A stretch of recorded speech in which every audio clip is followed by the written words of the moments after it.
On the morning of June 29, 1692, the iron, barred cell in the Salem jail that had held 9 accused women was discovered empty. The heavy oak door remained bolted from the outside, the single window too narrow for any grown woman to slip through. And the jailer, a man named Corwin, swore before God and the magistrates that he had not slept a single moment that night. The 9 women were meant to hang at dawn. By the time Reverend Nicholas Noyes arrived to offer a final prayer over them, the cell held nothing but 9 wooden spoons laid in a perfect row on the stone floor. Beside them lay a small pile of what the constable would later describe in a letter that vanished from the court record within a fortnight as freshly cut hair, wet and still warm to the touch of a trembling hand. What happened inside that cell between midnight and 5 in the morning has never been officially acknowledged by the Commonwealth of Massachusetts. The names of those 9 women were struck from the execution roster so completely that most historians today believe they were never charged at all. But in the basement of the Essex County Archive, inside a sealed box labeled only with a date and the word "Incident," there are documents that tell a far different story. A story of land of money, of 3 men in a cellar at midnight, and of a bargain made by 9 desperate women that would bind their descendants into silence for more than 300 years. Before we continue with the story of the 9 women of Salem, if you enjoy dark American mysteries, told with the detail they deserve, take a moment to subscribe to Liturgy of Fear and hit the notification bell. And let me know in the comments which state or country you are listening from tonight. Now, to understand what happened in that cell, we have to go back to the spring of that same year and to a village already beginning to consume itself from within. Salem Village in 1692 was not the Salem that modern visitors picture. It was not a town of picturesque wooden houses and cobbled streets. It was a poor, wind-scarred farming parish of perhaps 550 souls, set inland from the wealthier port of Salem town, with which it had been at legal and religious war for nearly 2 decades. The village wanted independence. The town refused to grant it. The village wanted its own meeting house, its own minister, its own tax authority. But the town ruled that Salem Village was a subordinate parish and would remain so.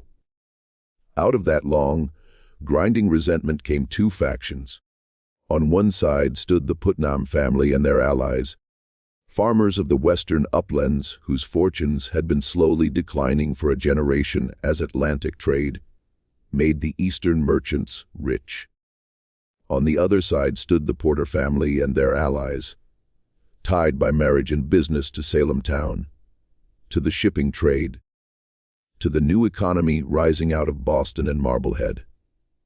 For nearly 20 years, these 2 factions had fought over every pew assignment, every tax levy, every ministerial hire, every foot of disputed boundary. By the winter of 1691, the hatred between them had become the defining fact of village life. Children learned to cross the common ground by a particular path, because the other path led past the house of a family whose name their father had told them never to speak. Women learned not to sit beside certain other women at meeting, because a generation of grievance sat between them on the bench. Men learned to carry a club when they walked the roads after dark, not from fear of wolves or bears, though those still prowled the edges of the village in those years, but from fear of their neighbors. It was in that winter, in the parsonage of Reverend Samuel Parris, that 2 young girls, Betty Parris and Abigail Williams, began to exhibit what the village physician William Griggs could only describe as the hand of the evil one. They convulsed upon the kitchen floor. They spoke in voices not their own, deep voices, scraping voices, voices that seemed to come from behind their teeth, rather than from inside their throats. They complained of being pinched, pricked, bitten by unseen hands. Marks appeared on their arms and legs, small red welts that no one had seen administered. And when pressed to name their tormentors, they named 3 women, all of them outsiders, all of them without male protectors in the village. A slave woman from Barbados named Tituba, held as property in the parsonage itself. A beggar woman named Sarah Good with a reputation for foul speech and for pipe, smoking on her neighbors' doorsteps, and a half-recluse named Sarah Osborne, who had married a man much younger than herself, after the death of her first husband, and who had been the subject of village rumor for a decade. Within weeks, the circle of accusers had grown beyond those 2 girls to a company of 7, then 12, then more. Within months, it had consumed all of Essex County. Respectable farm wives stood in the meeting house and fell to the floor, crying that the specter of a neighbor was tormenting them from across the room. Children of 11 and 12 testified under oath to things they could not possibly have witnessed. And the magistrates, John Hathorne and Jonathan Corwin, dispatched from Salem town to investigate, made a fateful decision in the first week of March. They decided that the girls were telling the truth, and that the spectral evidence they offered, visions of the accused tormenting them in forms invisible to anyone else, would be accepted in the preliminary examinations. This was a decision without legal precedent in English common law. It was a decision that would, within 6 months, put 150 people in chains.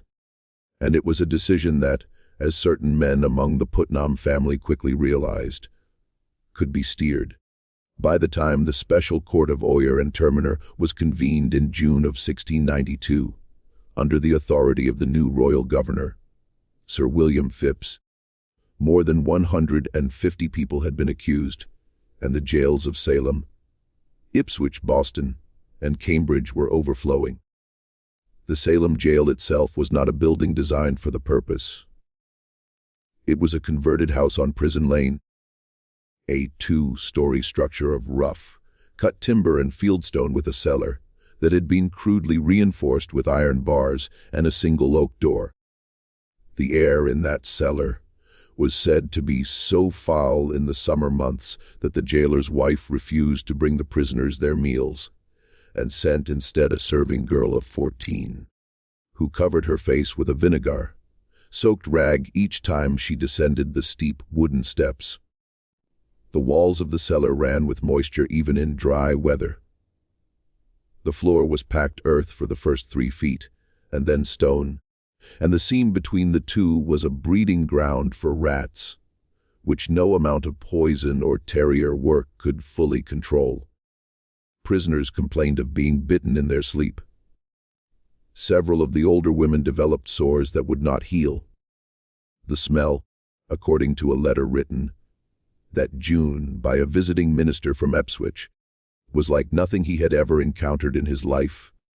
A compound of human waste, rotting straw, standing water, and something else, something sweeter and more private, which he could not identify, and which he wrote he prayed never to encounter again. The women held there in June of 1692 were chained by the ankle, not to each other, but to iron rings driven directly into the stone walls. This was not standard procedure.